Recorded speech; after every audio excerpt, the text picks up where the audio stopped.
Husqvarna has a long history that is rich in tradition, starting with the very first Husqvarna factory, established in 1689. From homeowners to full-time professionals, our chainsaws are ideal for anyone who requires first-class quality, durability, and ergonomics. Take a minute to familiarize yourself with the basic components of the Husqvarna chainsaw.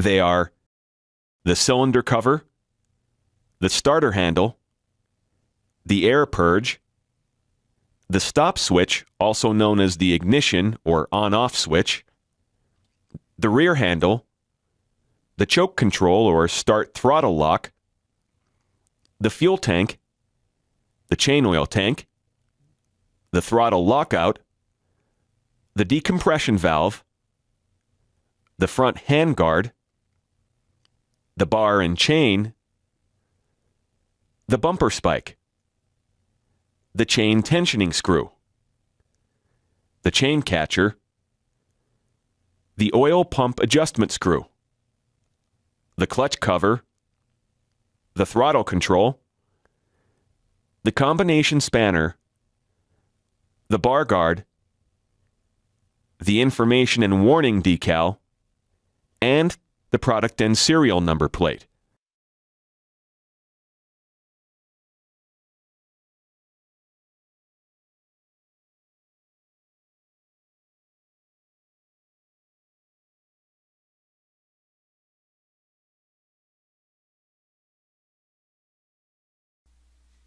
Good day, everyone. I'm going to show you how to take a Husqvarna 340 or 345 or a Johnson Red 2140 or 2145, and we're going to move it up to a Husqvarna 346 with this conversion kit that I have here.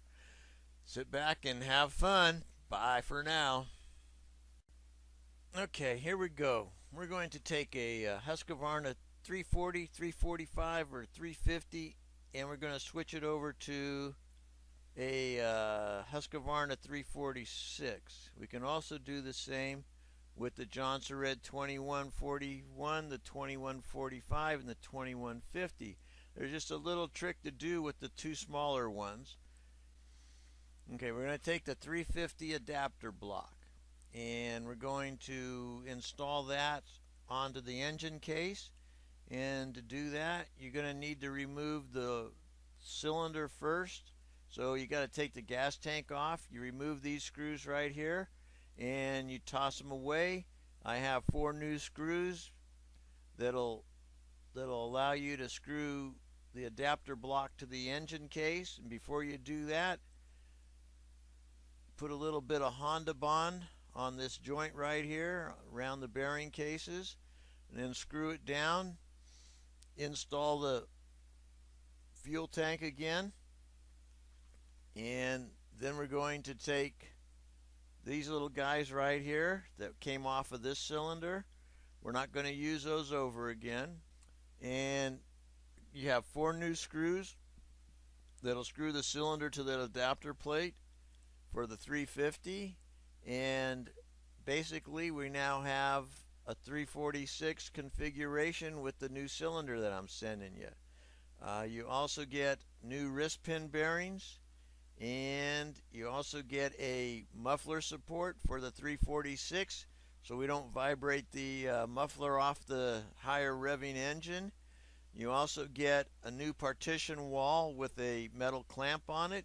You get a new flange that's built out of harder plastic so the screws seal the carburetor up nice and tight. And I also send you a workshop manual on how to do this for the 346 engine, and using this IPL and this instructions, you should be able to do this without any problems. You just got to remember that the adapter plate only fits in one direction. It's got a front and a back to it, and so just make sure.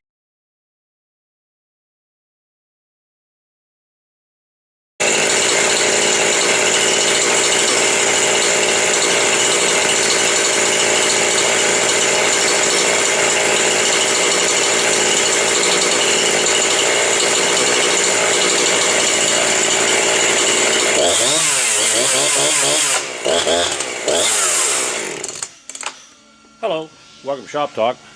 We're looking at that Husqvarna 345. Very popular chainsaw for firewood cutting. And we'll take a close-up look at some of the features it has. This one does feature a 18-inch 325 pitch bar and chain. That's a sprocket nose. And we'll take a close-up look at some of the controls. Kill switch is right here. Choke button's the blue button. You pull it out. Has the operator presence lever, a real nice safety feature. It won't throttle up unless your hand is in place. Got a hand protector and a foot pad right here. Works as a hand protector in case of a chain throwing incident. You can see where it helps protect your hand. Functions as a foot pad when starting this high compression engine, and this one's running right at 140 psi. Put your foot in place. Good grip on the handlebars. Start it on the ground. You can start this engine. Has a working chain brake. Real nice feature, the decompression valve right here. Push that in, and that decompressions the cylinder, makes it a lot easier to start. Automatically pops out. When that motor starts to run, that'll pop out. Chain tensioner is right on the side. Loosen the two bar nuts. Right in the center is your tensioner. Real nice feature. Very nice saw, good for cutting firewood. We'll go outside and make a cut with it.